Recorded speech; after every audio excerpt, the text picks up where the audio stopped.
마가복음 7장 31절부터 37절까지 말씀입니다. 침묵을 깨는 사랑의 손길이라고 하는 제목으로 오늘 말씀 함께 나누어 보겠습니다. 오늘 본문 말씀 같이 한 목소리로 읽어 보겠습니다. 준비 시작. 예수께서 다시 두로 지방에서 나와 시돈을 지나고 데가볼리 지방을 통과하여 갈릴리 호수에 이르시매 사람들이 귀 먹고 말 더듬는 자를 데리고 예수께 나와 안수하여 주시기를 간구하거늘 예수께서 그 사람을 따로 데리고 무리를 떠나사 손가락을 그의 양 귀에 넣고 침을 뱉어 그의 혀에 손을 대시며 하늘을 우러러 탄식하시며 그에게 이르시되 에바다 하시니 이는 열리라 뜻이라. 그의 귀가 열리고 혀가 맺힌 것이 곧 풀려 말이 분명하여졌더라. 예수께서 그들에게 경고하사 아무에게도 이르지 말라 하시되 경고하실수록 그들이 더욱 널리 전파하니 사람들이 심히 놀라 이르되 그가 모든 것을 잘하였도다. 못 듣는 사람도 듣게 하고 말 못하는 사람도 말하게 한다 하니라. 아멘. 우리 잠깐 기도합시다. 하나님, 주님 말씀 앞에 섰습니다. 주님 말씀하여 주실 때 아멘으로 화답하고 용기 있는 순종을 보이는 우리 복된 성도님들 되게 하여 주옵소서. 감사드리며 살아계신 예수님 이름으로 기도합니다. 아멘. 지금 예수님께서는 이방인의 땅에 계십니다.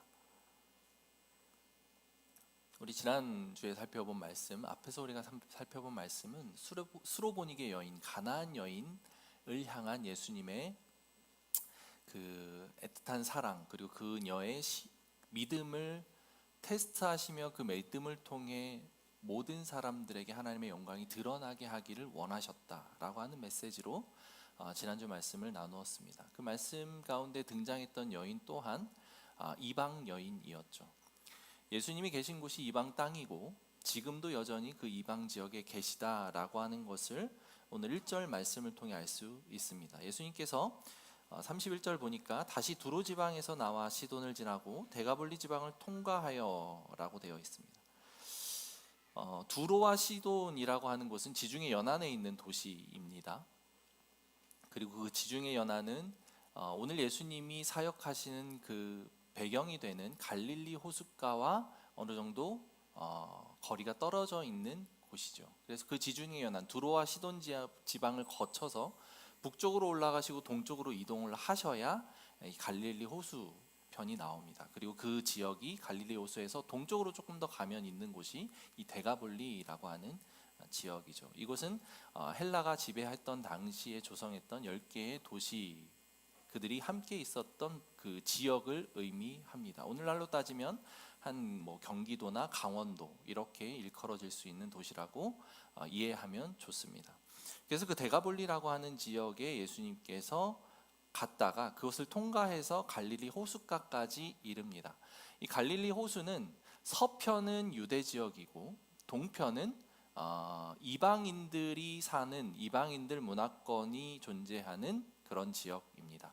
그래서 갈릴리 호숫가라고 했을 때 한쪽은 유대 지역이기도 하고 한쪽은 이방 지역이기도 하다라는 것을 우리는 알고 있어야 됩니다. 오늘 이 본문에 등장하는 예수님이 계신 갈릴리 호숫가는 이방 지역의 호숫가입니다.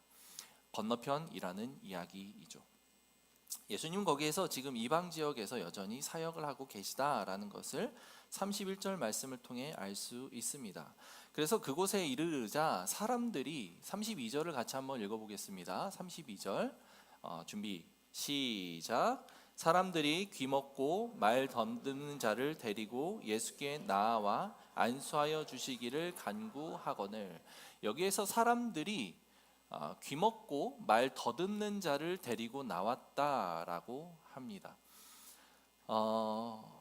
이제 사람들이 데리고 나오는 거 익숙하죠. 앞에서 중풍병자 걸린 이도 그랬고, 바로 윗절에서는 자기의 딸을 위해 엄마가 대신해서 나온 모습을 볼 수 있습니다. 공동체적인 믿음 생활의 중요성을 알려주는 아주 중요한 구절들입니다. 스스로의 힘으로는 그 자기의 치유, 자기의 현실적인 문제들을 어찌할 수 없을 때 그를 대신해서 누군가가 그를 데리고 나가기도 하고 대신해서 나아가 간구하기도 하고 요청하기도 하는 그런 모습들입니다. 예수님은 당사자의 믿음도 중요하게 보셨지만 그와 함께한 공동체, 무리들의 믿음에 대해서도 늘 중요하게 강조하고 있다는 사실을 잊지 말아야 합니다. 사랑하는 성도 여러분, 우리가 옆에 있는 우리 동지들, 좌우로 한번 보실까요? 옆에 있는 우리 믿음의 동지들이 내가 때로는 믿음이 없을 때, 때로는 스스로의 힘으로 이 문제들을 해결할 수 없다라고 여겨질 때에 나를 데리고 주님께로 나아갈 수 있는 동지들일 수 있다라고 하는 것을 기억하시기를 바랍니다. 그래서 이런 좋은 공동체를 만나는 것은 우리에게 복입니다. 축복이에요. 나를 생각해 줄 수 있고 나를 대신해서 무언가를 해줄 수 있는 이들이라고 하는 것.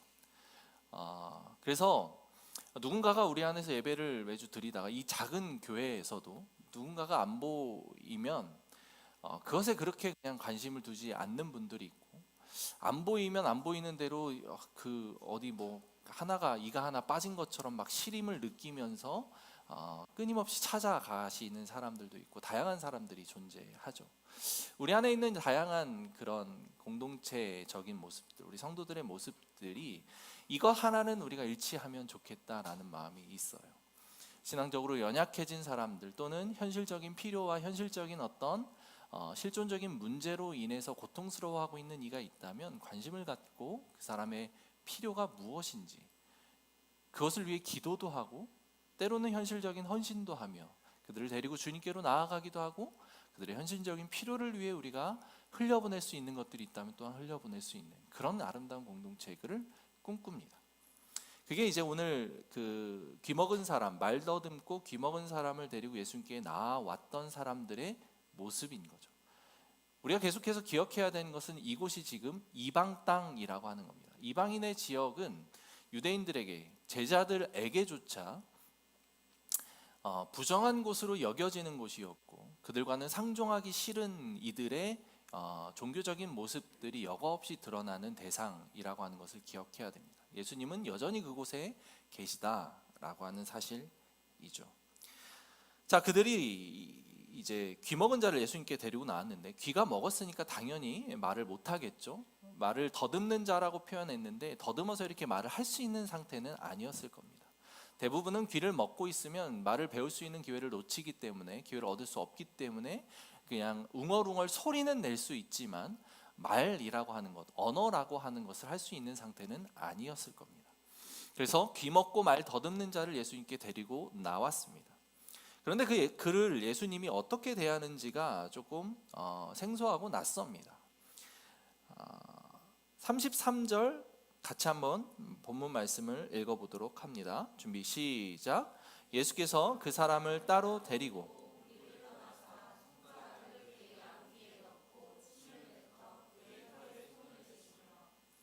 네, 예수님이 그를 치료하시는 장면이 나오는데 조금 익숙하지 않은 모습들이 두 가지가 등장하죠. 첫 번째로는 예수님이 그를 따로 데리고 가십니다.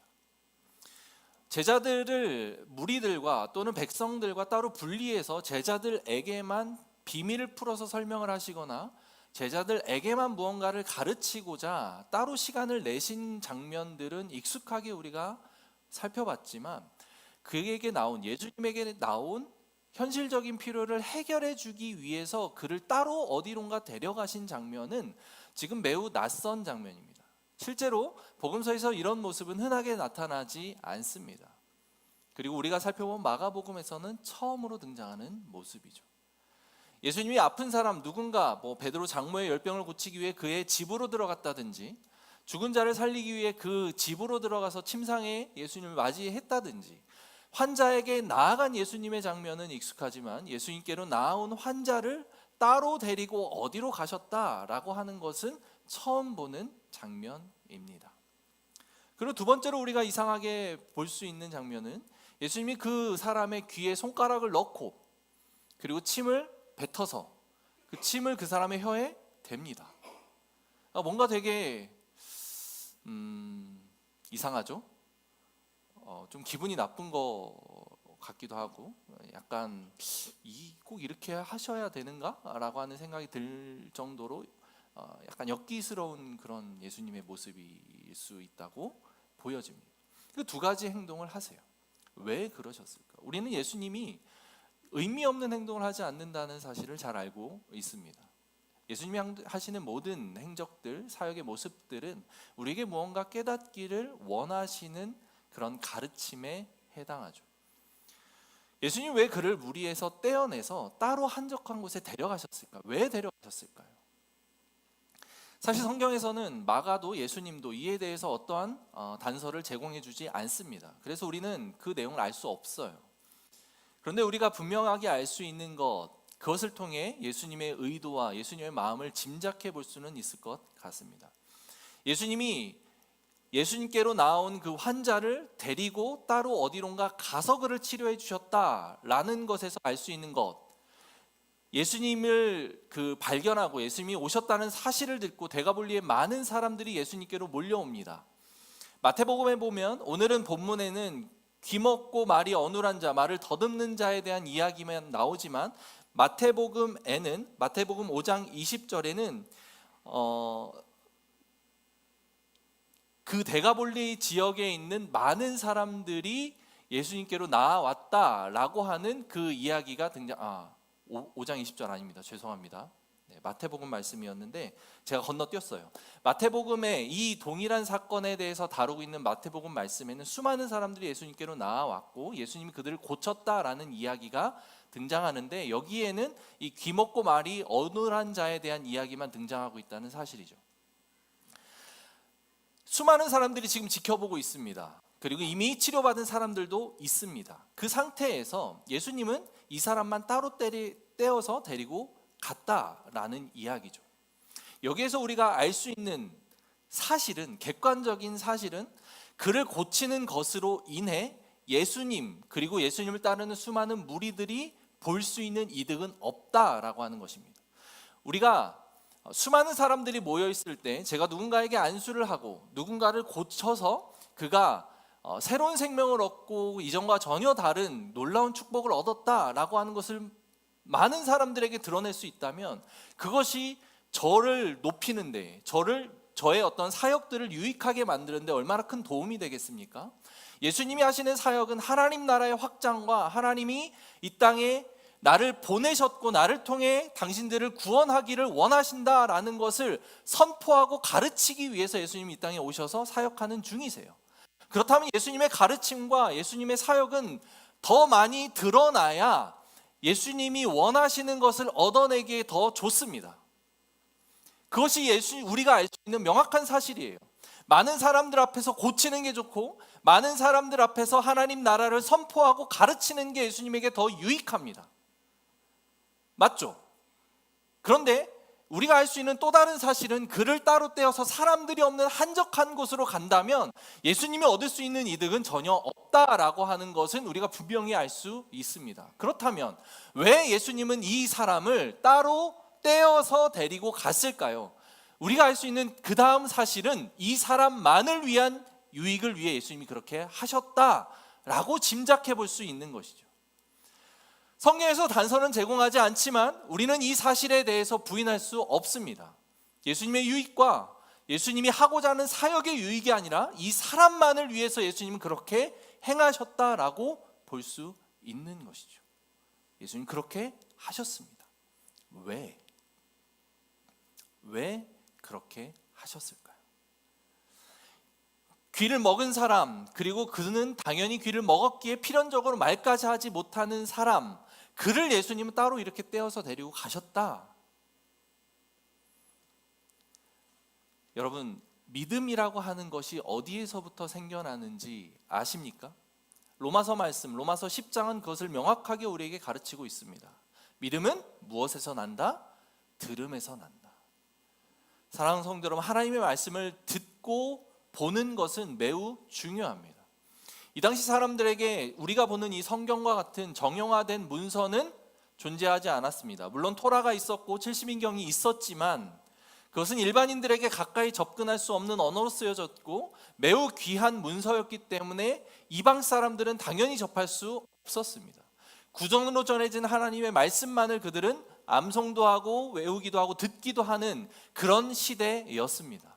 그런 시대에 이방에서 살던 귀머거리가 하나님에 대해 알 수 있었을까요? 예수님에 대한 소문이 데가볼리 지역에 퍼졌습니다. 마가복음 5장에 등장하는 수많은 거라사 광인을 치유한 후에 그가 데가볼리를 지역을 다니면서 자기에게 일어난 놀라운 사역들, 예수님에 대한 이야기들을 막 선포하고 다녔습니다. 그래서 그 이방 땅에조차도 예수님의 소문과 예수님의 가르침들은 아주 팽배해져 있어요. 하나님의 나라가 임할 것이다, 하나님이 우리를 위해 메시아를 보내셨다라고 하는 놀라운 소식들이 전해졌는데 이 사람에게는 그 소식이 전혀 들리지 않습니다. 귀가 먹었으니까. 물론 그를 데리고 온 사람들처럼 그를 생각하고 위하는 이들이 있었기에 아마도 손짓 발짓 섞어가면서 이 사람에게 예수라는 존재가 있어, 하나님이라는 존재가 있어, 그가 우리를 위해 오셨대, 그가 수많은 사람들은 치료해 주신대, 막 이런 수와 비슷한 언어들을 막 했겠죠.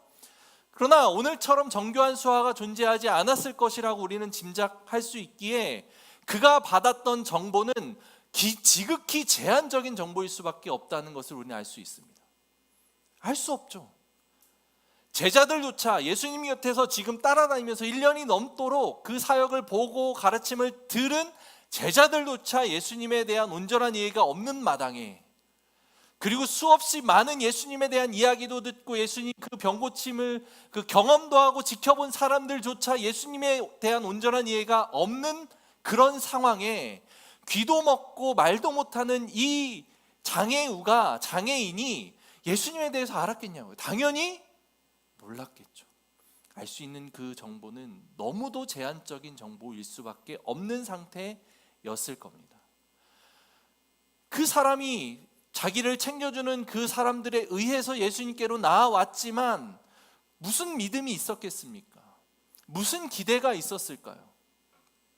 데리고 와서 끌려는 왔지만 아무것도 할 수 없는 상태였을 겁니다. 그를 위해 예수님은 특별한 상황을 지금 연출하고 계신 거예요. 바로 데리고 가십니다. 이 사람의 인생은 어떠했을까요? 이 사람이 남자인지 여자인지, 어린 아이인지, 나이가 많은 성인인지, 아니면 노인인지 어떠한 정보도 이 사람에 대한 이야기가 없습니다. 이 사람이 어떤 사람인지 우리가 알 수 있는 정보는 없어요. 그렇지만 적어도 우리가 알 수 있는 내용은 이 사람이 귀먹고 말을 못하기 때문에 이 사람이 볼 수 있는, 이 사람이 세상을 이해하고 있는 것에 대한 그 한계가 어떠한지는 우리가 상상해 볼 수 있습니다. 들리지 않습니다. 이 사람은 오직 눈으로 보는 것과 몸으로 느끼는 촉감으로 세상을 이해하고 알고 있습니다. 세상을 바라보고 세상을 습득하는 것이 오로지 보는 것과 느끼는 것 외에는 없어요. 세상을 바라봅니다. 때로는 아름답고 화창한 날씨가 그 사람에게 시선을 통해, 시각을 통해 들어오겠죠. 때로는 거친 광풍이 몰아치는 거친 날씨가 그 사람 시각에 들어옵니다. 아, 이런 날씨도 존재하고 이런 날씨도 존재하는구나 라는 것을 받아들입니다.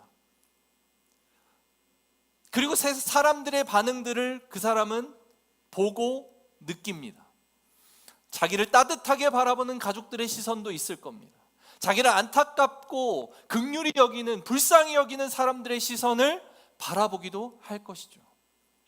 그런데 때로는 자기를 경멸하기도 하고 손가락질하기도 하고 자기를 챙겨주는 가족, 자기를 보호해주는 이들이 없을 때 자기에게 화풀이하며 자기를 막 대하는 이들의 시선과 태도들을 온전히 느낄 수 있었겠죠. 이 사람에게 있는 것은, 들리는 것은 전무한 상태, 보고 느끼는 것이 전부인 상태, 그것도 장애가 있는 사람들을 악한 인간 사회가 어떻게 취급하고 대하는지를 우리가 알 수 있다면 그 사람을 사람들이 어떻게 대우하고 바라봤는지를 능히 짐작해 볼 수 있겠죠.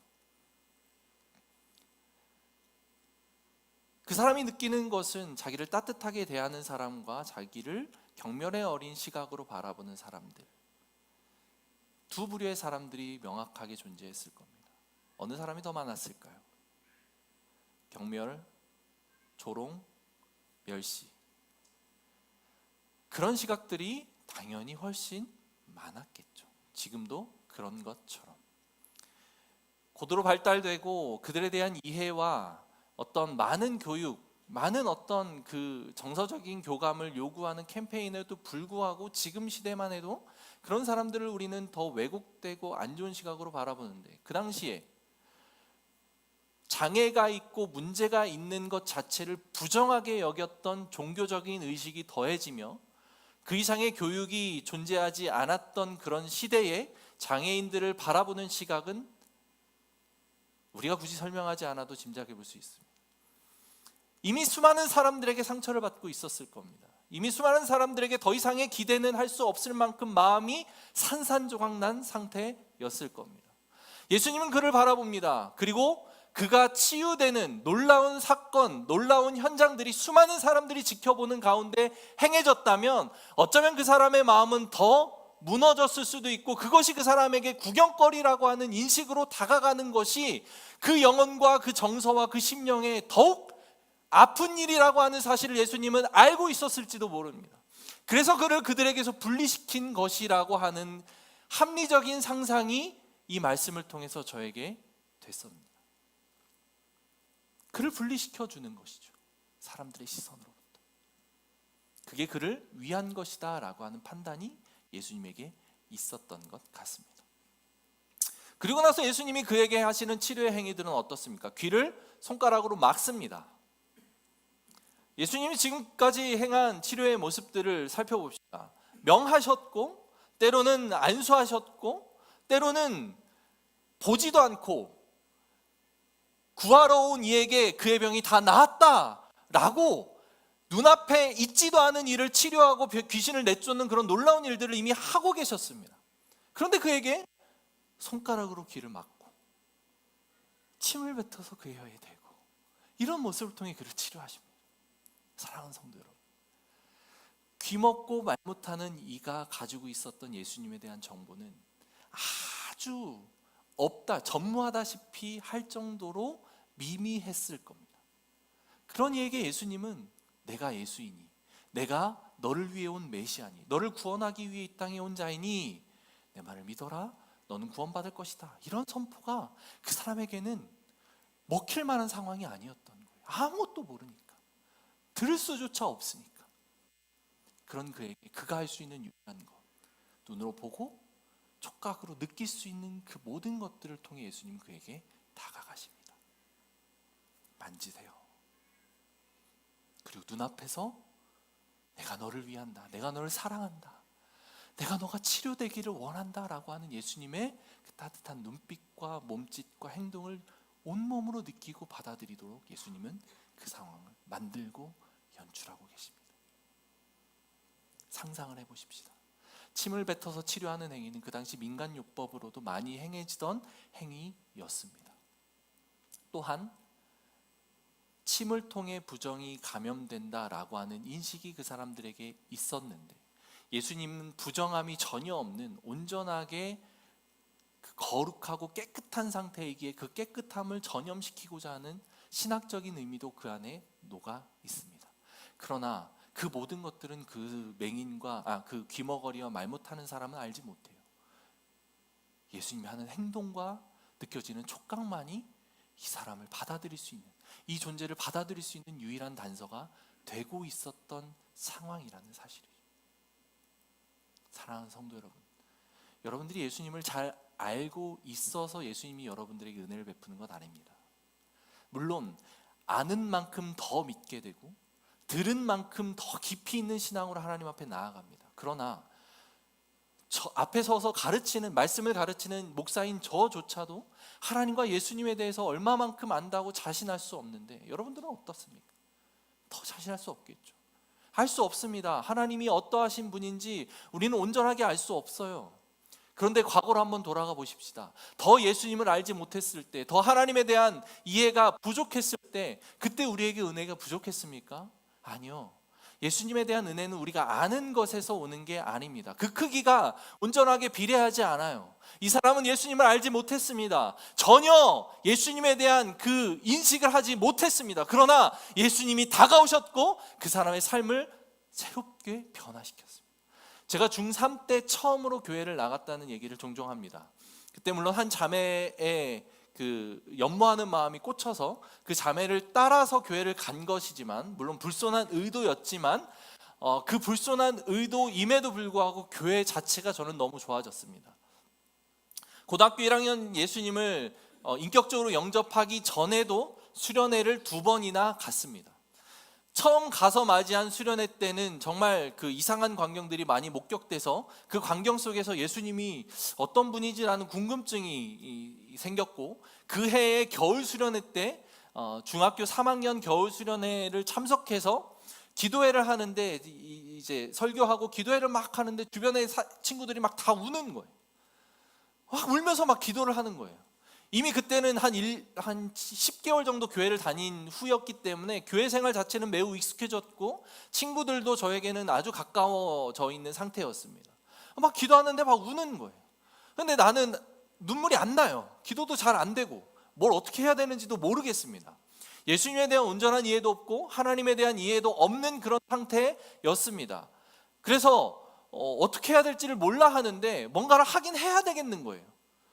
분위기가 그러니까 소리도 내야 될 것 같고, 뭔가 나도 울지 않으면 뭔가 이상할 것 같고, 그래서 막 울어야 될 것 같은데 어떻게 하면 울 수 있지? 라는 생각이 제 머릿속을 막 사로잡았습니다. 그 당시의 기억이 떠나질 않아요.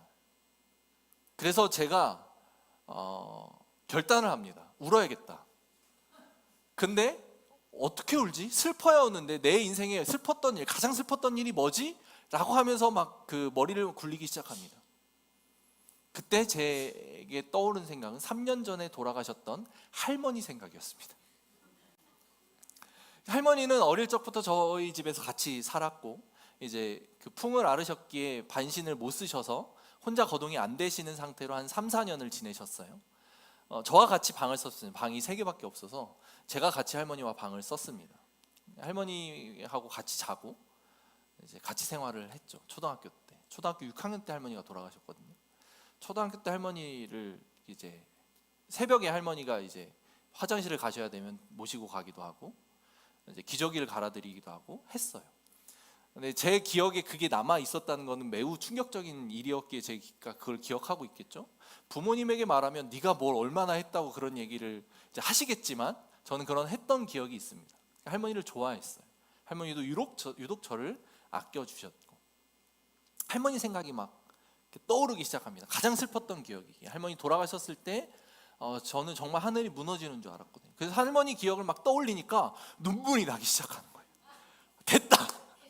옆에 친구들도 울면서 막 기도를 하니까 나도 울고 싶어가지고 할머니 생각을 하니까 눈물이 나기 시작해. 오케이. 그래서 나도 그러면서 이제 할머니를 생각하며 그럼 하늘에 있는 그 할머니, 하나님을 잘 믿었던 할머니이기에 하나님 곁에 계시구나, 그 할머니를 잘 부탁합니다 라고 하면서 하나님 옆에 기도를 하기 시작합니다.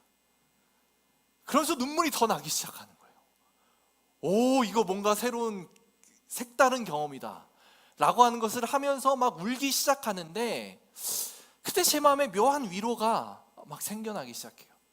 진짜 네 할머니는 좋은 곳에 있다 라는 알 수 없는 평안함이 제 안에 막 생겨나기 시작해요. 그 전까지는 슬퍼서 우는 울음이었는데 이제는 뭔가 위로가 되고 평안이 오는 듯한 느낌적인 느낌으로 기쁨의 눈물로 이렇게 바뀌기 시작하더라고요. 그때 제가 예수님에 대해서 알고 있었을까요? 아니요.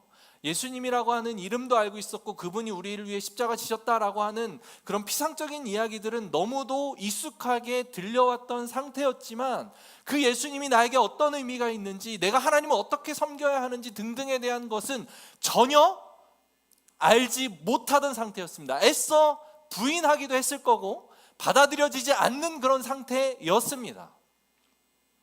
그런데 저는 그 순간에 위로를 받았고 평안을 누렸고 울면서 기쁠 수 있다는 것이 어떤 것인지 그 맛을 봤습니다.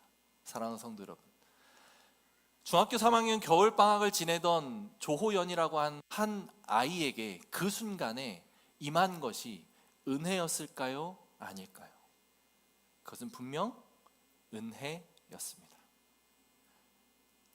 하나님을 알 수 없고 예수님에 대한 그 이해가 전혀 없었던 그 소년에게 하나님께서 그 순간 그에게 줄 수 있는 방식으로 은혜를 베푸신 거예요.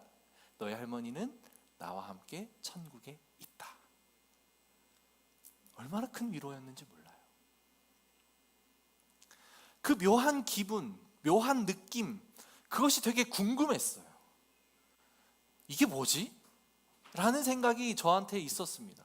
예수에 대한 탐구를 하고 있었던 시기였기도 했지만 그 느낌에서 오는 묘한 그 기쁨 또는 묘한 감동, 묘한 평안함, 이런 것들이 또 궁금해지기 시작했습니다. 그래서 그 뒤로부터 정확하게 8개월 정도 후인 여름 수련회 때 제가 예수님이 그 십자가 지셨다는 사실이 나를 위해 그러셨구나라는 게 온전히 인정이 되고 받아들여지고 예수님을 영접하는 그런 계기가 됐었습니다.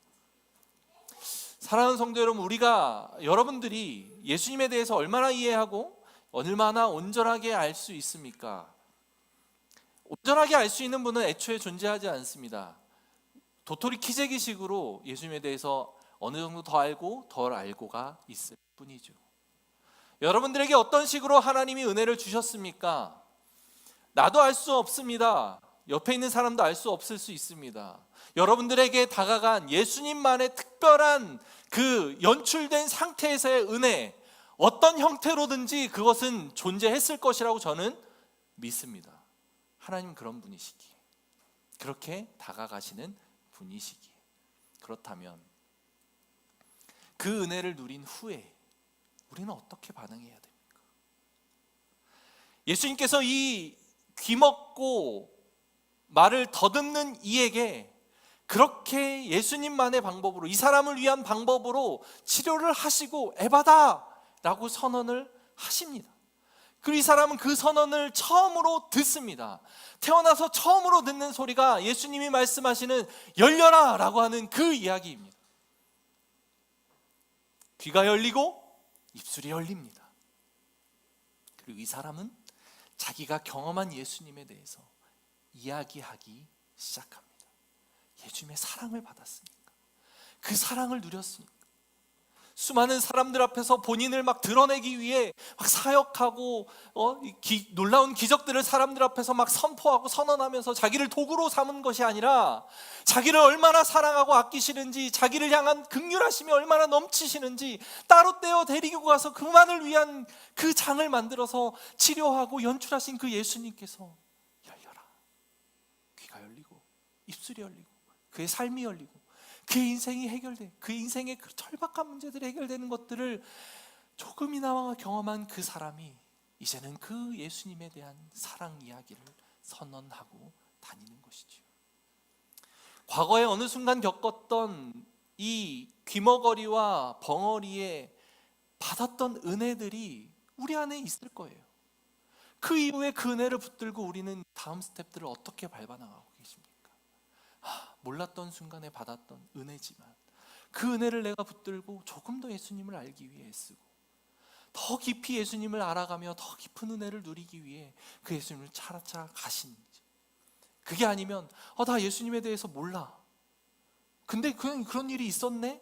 신기하다, 그러면서 다시 자기 자리로 돌아가서 예수님과 전혀 관계없는 그런 삶을 살아가는 선택을 하고 있는 것은 아닌지, 여러분들의 인생 속에 예수님이 어떤 의미로 다가가셨는지를 잘 한번 기억하시고 그 의미 속에서 에바다라고 하는 그 말을 통해 귀가 열리고 입이 열린 이 장애인이 그 다음에 그 받은 사랑에 감격해서 하나님의 이야기를, 예수님의 이야기를 그렇게 이야기하고 다녔던 그 현장들을 바라보며 우리의 삶도 이러기를 소망하는 것이죠.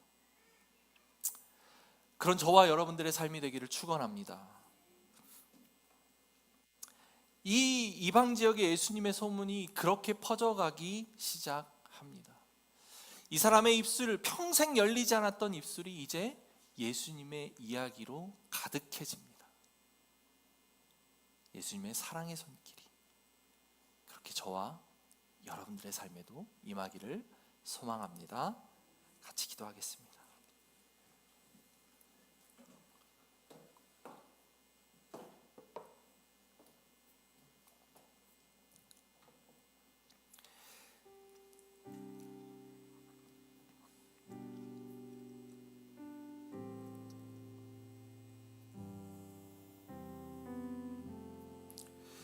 마가복음 8장 18절 다음 장에서 예수님이 이렇게 말씀하시는 장면이 있습니다. 너희가 눈이 있어도 보지 못하며 귀가 있어도 듣지 못하느냐, 또 기억하지 못하느냐. 이것은 제자들을 향한 예수님의 질책이었습니다.